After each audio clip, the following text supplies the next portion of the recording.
Ngayon, maraming iba't ibang mga paraan upang makategorize at ma-separate ang iba't ibang mga trading strategies, styles at approaches sa pagtra-trade sa loob ng financial market.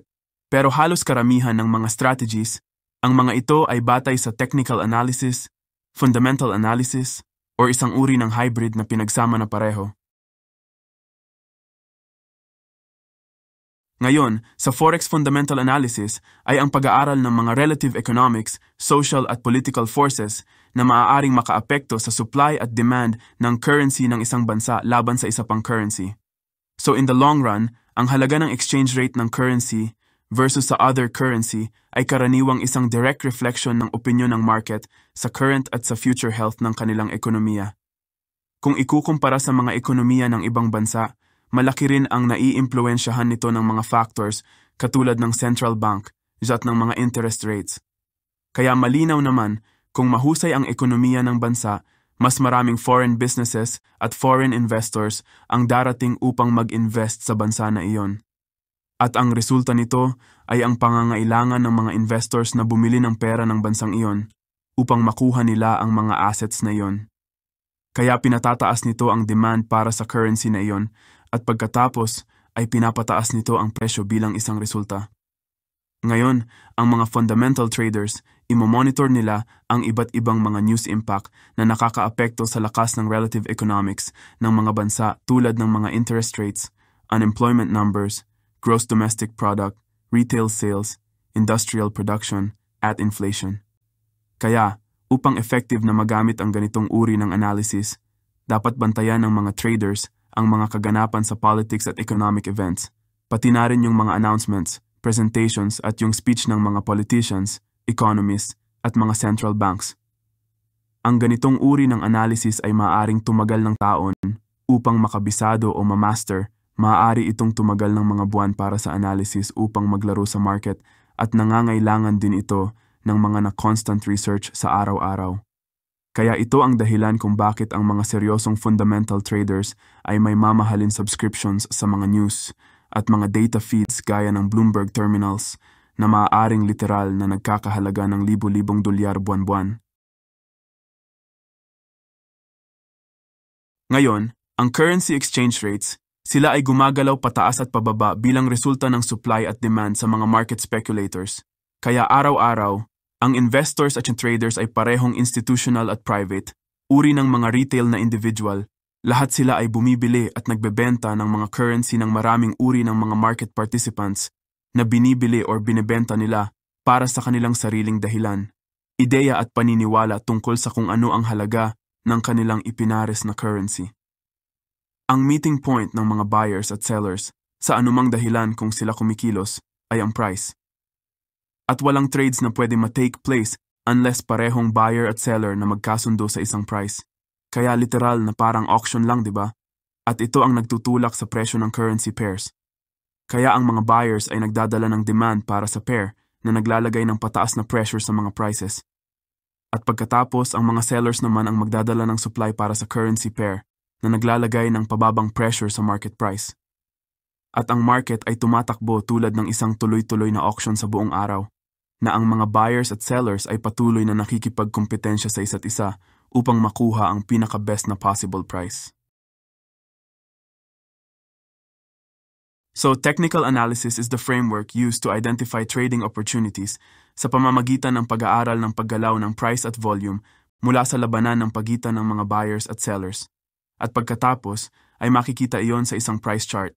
Kaya meron tayong malalaking commercial companies na naglalagay ng malalaking order sa market. Kaya sabihin natin na meron isang malaking Japanese construction company at kailangan nila bumili ng libu-libong toneladang timber sa US. Pagkatapos ay kakailanganin nilang palitan ang malaking halaga ng Japanese yen para sa dolyar ng US sa order upang aktwal na makabili. Tama?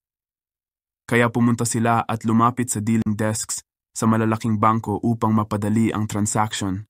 Kaya ang mga BFIs banks at financial institutions ay ang iba pang malalaking players na naglalagay ng malalaking order sa market para sa iba't ibang dahilan. Pagkatapos ay mayroon ding mga speculators na purong trading upang subukan at kunin ang profits mula sa exchange rates. At kabilang dito ang parehong malalaking institutions, large financial institutions, at pati na rin ang mga umaasa sa retail na traders, katulad na lang natin. At lahat ng nasa taas na pinag-usapan natin, lahat sila ay apektado ng mga forces of human emotion na naglalaro kapag ang halaga ng pera ay nai-involved. Ang lahat ng behavior at participation na ito ay siyang nagtutulak sa order flow na inilalagay sa market. At ang pakikipag-ugnayan ng mga buyers at seller sa order flow na iyon ay preprint ng price action na nakikita natin sa mga charts. At ang price actions ay nag-create ng mga pattern at ang mga pattern na ito ay paulit-ulit nangyayari. Ang crown psychology ay literal na makikita sa price ng mga stocks, indices, commodities, futures at currencies mula noong simula ng free market at ang pakikipag-ugnayan ng milyon-milyong iba't ibang participants para sa maraming kadahilanan. Gamit ang sarili nilang mga emosyon at agenda na bumubuo ng mga pattern ng price na umaabot sa mga extended period of time and can be used to make high probability forecasts of where price may move in the future. Now we trade and teach technical analysis-based strategy. At sa popular na paniniwala ng mga tao sa labas ng trading industry, hindi mo kailangang magkaroon ng kamalayan sa mga fundamentals para kumita ng pera sa forex market. All you need is a price chart, technical analysis skills at ang trader's mindset. Pareho ko tinuturo at ituturo sa inyo kung paano kayo ma-develop to a professional standard with a detailed step-by-step framework. Ngayon, after you have developed consistency, only if you wish to do so, you can gradually add layer by layer ng fundamental analysis sa inyong trading plan kung gusto nyo lang naman dagdagan ang inyong kakayahan sa market. Pero sa course na ito, we focus mainly on technicals as we have found it give us maximum clarity in the markets. Pero magtuturo din tayo ng fundamentals gaya ng interest rates, commercials, etc. The majority of fundamental analysis traders kasi, they often referred as macro traders, they trade on a much longer term horizons, as this is when macroeconomic factors tend to affect price movements on a much longer term scale. Which brings us nicely into the next way that you can define and categorize a trading strategy, which is based on time. So, scalping, malamang na naririnig mo na yon. Ito ay isang uri ng training, kung saan mahalagang magstay ka sa mga trades mo mula sa ilang segundo lamang, hanggang marahil ilang minuto at regular kang nagtatarget ng isang talagang maliit ng paggalaw ng price sa chart.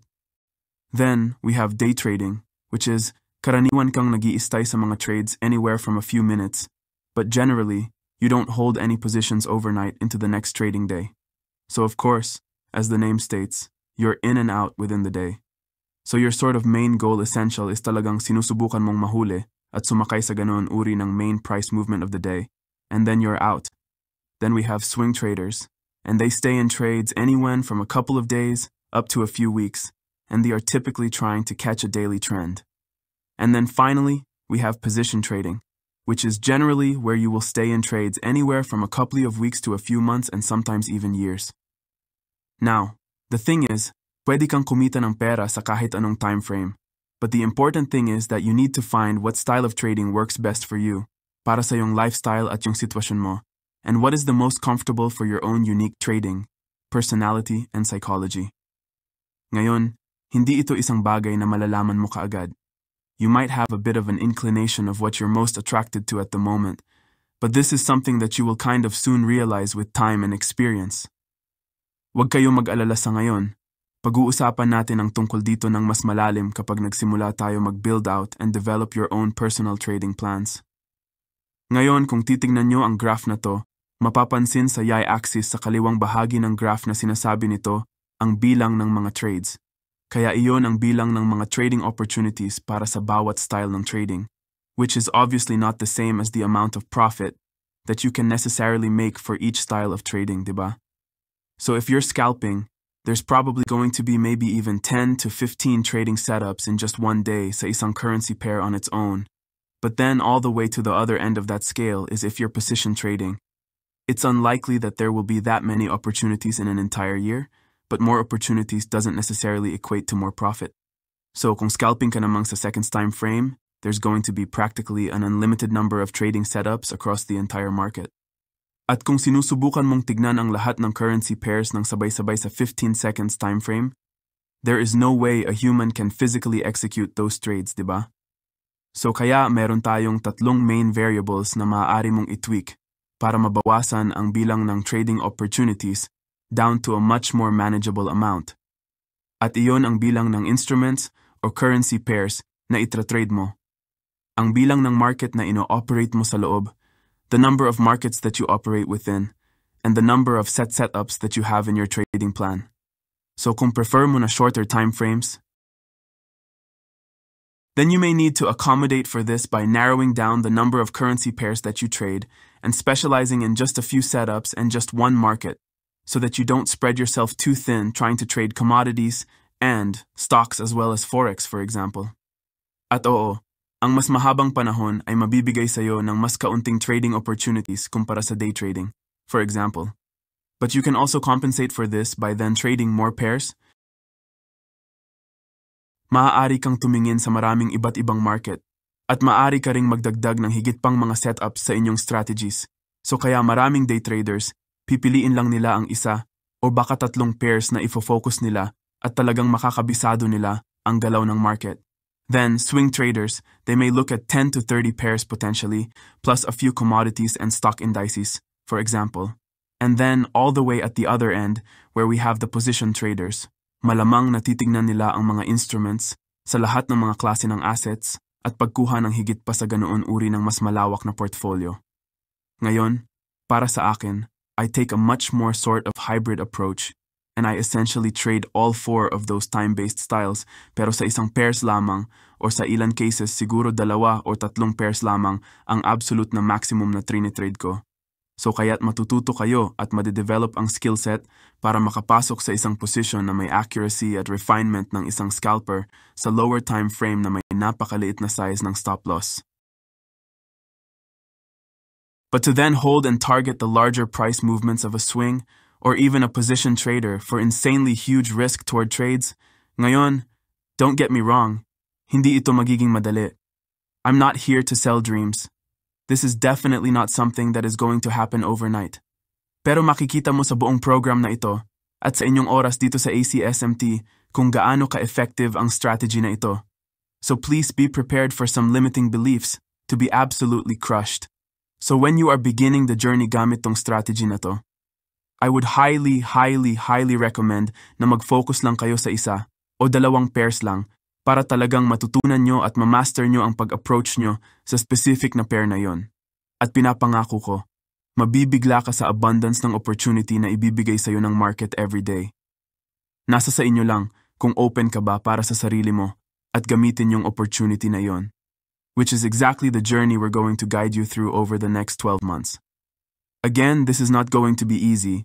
Dadating sa point na mai-stress ka, matatalo ka sa mga trades mo, at the worst part is magkikit ka.